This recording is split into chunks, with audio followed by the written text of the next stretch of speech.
فرعون کی ہلاکت کے بعد بنی اسرائیل اس کے چنگل سے آزاد ہوئے تو سب کے سب حضرت موسیٰ علیہ السلام پر ایمان لے آئے۔ حضرت موسیٰ علیہ السلام کو خداوند کریم کا یہ حکم ہوا کہ وہ 40 راتوں کے لیے کوہ طور پر اعتکاف کریں۔ اس کے بعد انہیں کتاب توریت دی جائے گی۔ چنانچہ حضرت موسیٰ علیہ السلام کوہ طور پر چلے گئے اور بنی اسرائیل کو اپنے بھائی حضرت ہارون علیہ السلام کی سپرد کر گئے۔ آپ 40 دن تک دن بھر روزہ رکھتے اور ساری رات عبادت میں مشغول رہتے، جبکہ دوسری طرف بنی اسرائیل میں ایک شخص رہا کرتا تھا جس کا نام سامری تھا، جو طبعی طور پر نہایت گمراہ کن آدمی تھا۔ اس کی ماں نے برادری میں رسوائی اور بدنامی کے ڈر سے اس کو پیدا ہوتے ہی پہاڑ کی ایک غار میں چھوڑ دیا تھا۔ حضرت جبرائیل علیہ السلام نے اللہ تبارک و تعالیٰ کے حکم سے اس کو اپنی انگلی سے دودھ پلا کر پالا۔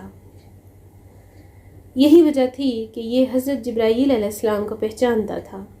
اس کا پورا نام موسیٰ سامری ہے اور حضرت موسیٰ علیہ السلام کا نام بھی موسیٰ ہے۔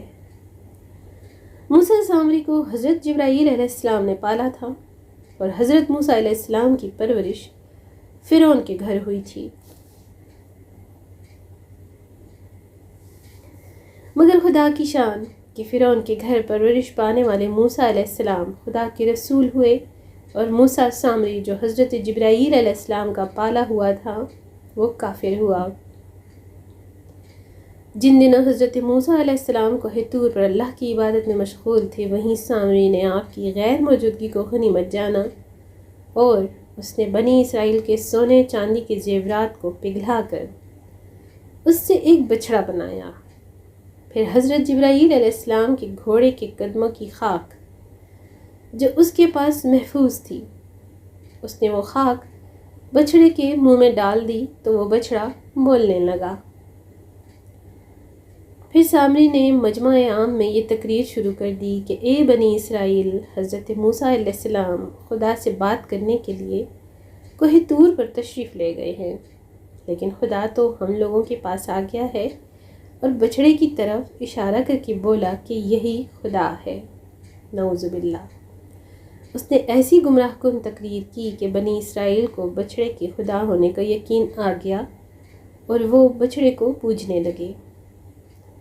بیان کیا جاتا ہے کہ اس وقت 12,000 آدمیوں کے سوا ساری قوم نے چاندی سونے کے بچھڑے کو بولتا دیکھ کر اس کو خدا مان لیا اور اس کے آگے سر بسجود ہو کر اس بچھڑے کو پوجنے لگے۔ چنانچہ سورہ الاعراف آیت نمبر 148 میں اللہ تعالیٰ ارشاد فرماتا ہے، اور موسیٰ کے پیچھے اس کی قوم نے اپنے زیورات سے ایک بے جان بچڑے کو معبود بنا لیا جس کی گائے جیسی آواز تھی۔ کیا انہوں نے یہ نہ دیکھا کہ وہ بچڑا ان سے نہ کلام کرتا ہے اور نہ انہیں کوئی ہدایت دیتا ہے؟ انہوں نے اسے معبود بنا لیا اور وہ ظالم تھے۔ جب 40 دنوں کے بعد حضرت موسیٰ علیہ السلام خدائے عزوجل سے ہم کلام ہو کر اور تورات شریف ساتھ لے کر بستی میں تشریف لائے اور قوم کو بچڑا پوجتے ہوئے دیکھا تو آپ پر بے حد غضب اور جلال طاری ہو گیا۔ آپ نے جوش غضب میں اپنے بھائی حضرت ہارون علیہ السلام کو ڈانٹا اور فرمانے لگے کہ کیوں تم نے ان لوگوں کو اس کام سے نہیں روکا؟ حضرت ہارون علیہ السلام معذرت کرنے لگے، جیسا کہ قرآن مجید میں سورہ الاعراف آیت نمبر 150 میں ہے، اے میرے ماں جائے قوم نے مجھے کمزور سمجھا اور قریب تھا کہ مجھے مار ڈالیں، تو دشمنوں کو نہ ہنسا اور مجھے ظالموں میں نہ ملا۔ حضرت ہارون علیہ السلام کی معذرت سن کر حضرت موسیٰ علیہ السلام کا غصہ ٹھنڈا پڑ گیا۔ اس کے بعد آپ نے اپنے بھائی حضرت ہارون علیہ السلام کے لیے رحمت اور مغفرت کی دعا فرمائی۔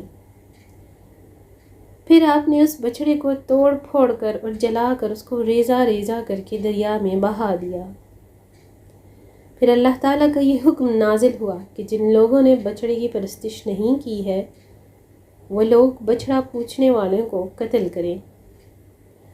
اس کے بعد حضرت موسیٰ علیہ السلام نے چن چن کر اچھے اچھے 70 آدمیوں کو ساتھ لیا اور کوہ طور پر تشریف لے گئے۔ جب وہ لوگ کوہ طور پر طلب معذرت اور استغفار کرنے لگے تو اللہ تعالیٰ کی طرف سے آواز آئی کہ اے بنی اسرائیل، میں ہی ہوں، میرے سوا تمہارا کوئی معبود نہیں۔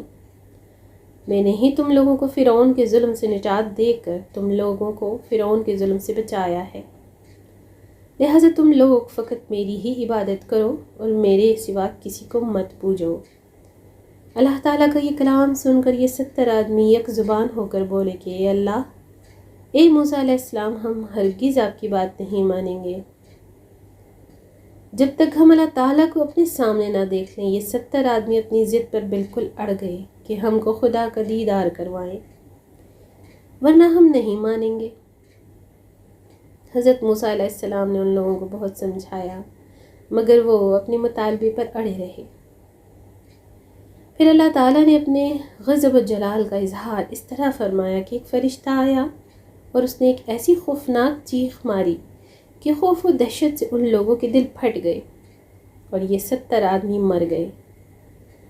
پھر حضرت موسیٰ علیہ السلام نے خداوند عالم سے ان لوگوں کے لیے زندہ ہو جانے کی دعا مانگی تو وہ لوگ زندہ ہو گئے۔